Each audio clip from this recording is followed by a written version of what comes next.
ایک وقت ایسا آیا کہ اللہ تعالیٰ نے حضرت ابراہیم کو بہت زیادہ مال عطا فرمایا. اتنے اونٹ گنے نہیں جاتے، گائیں اتنی زیادہ کہ شمار نہیں ہوتی، بکرے بکریاں اتنی زیادہ کہ شمار، بہت زیادہ مال اللہ نے عطا فرمایا. اور ابھی کچھ عرصہ پہلے آپ پیچھے جائیں نا تو جو لفظ مال تھا وہ روپے پہ تو بولا ہی نہیں جاتا تھا، وہ جانوروں پہ بولا جاتا تھا. بہت زیادہ مال اللہ نے دیا، بکریاں، گائیں، اونٹ، بیل، بڑا کچھ. تو رب کریم نے فرشتوں سے فرمایا کہ واتخذ اللہ ابراہیم خلیلا، ابراہیم میرا دوست ہے. تو فرشتے کہنے لگے یا اللہ جسے اتنا کچھ دیا جائے اس نے دوست تو بننا ہی ہوتا ہے، تو نوازا ہی پڑا ہے، اتنا مال، اتنے کھیت کھلیان، اتنا کچھ. اللہ کریم نے فرمایا جاؤ آزمائش کر لو، امتحان لے لو. فرشتہ امتحان لینے پہنچ گیا.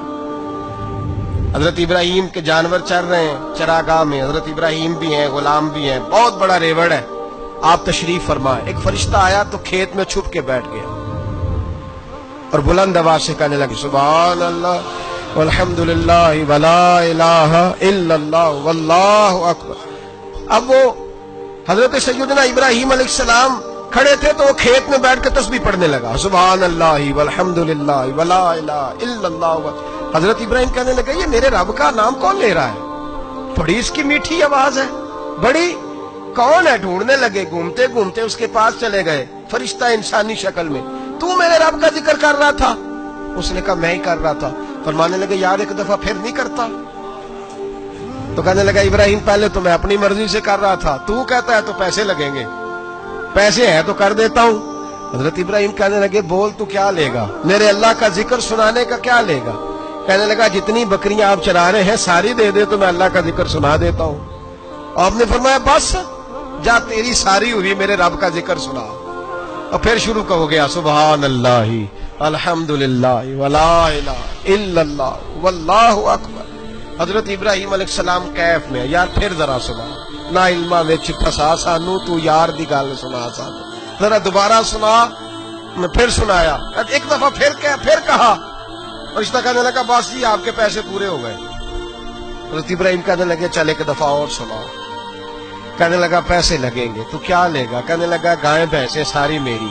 فرمایا بس یار اتنی قیمت، تو سنا صحیح، سارا کچھ ہی تیرا.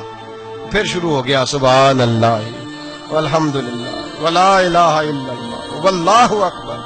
گائیں دے دی، بھینسیں دے دی، وہ ذکر سناتا. حضرت ابراہیم کبھی مچلتے ہیں، کبھی روتے ہیں، کبھی آہیں بھرتے ہیں. تو میرے رب کا نام لے رہا ہے، ذرا پھر سے لے. کیف جاری ہے. کہنے لگا بس بھائی. حضرت ابراہیم فرمانے لگے تو اور لے لے جو لینا ہے، مجھے ذکر سنا. اس نے کہا ابراہیم بکریاں میں لے چکا، گائے بھینسیں میں لے چکا، اونٹ رہ گئے، سارے لے لوں گا پھر ذکر سناؤں گا. فرمایا کیا تیرا ہوا تو ذکر سناتا رہے، میں دیتا ہوں. دے دیا. کچھ دیر ذکر کیا تو اب خاموش ہو گیا. حضرت ابراہیم خلیل اللہ علیہ السلام فرمانے لگے ذکر سنا. کہنے لگا ابراہیم اب تیرے پاس دینے کو کیا ہے؟ ہر چیز تو میں لے چکا. آپ فرمانے لگے یہ گائے بھینسیں بکریاں چرانے کے لیے تجھے کوئی نوکر ملازم بھی تو چاہیے نا. تو اس طرح کر مجھے رکھ لے، میں روٹی نہیں مانگوں گا، کھانا نہیں مانگوں گا، تو اللہ کا ذکر سناتا رہنا، میں تیرے جانوروں کی نوکری کرتا رہوں گا. حضرت ابراہیم علیہ السلام نے جب یہ کہا نا، فرشتے کی آنکھوں میں آنسو آ گئے. تردامنی پہ شیخ ہماری نہ جائیے، ہم دامن نچوڑ دیں تو فرشتے وضو کریں. فرشتہ رو پڑا اور کہنے لگا ابراہیم مجھے سینے سے لگاؤ، آپ واقعی اس قابل ہے کہ اللہ آپ کو اپنا دوست بنائے.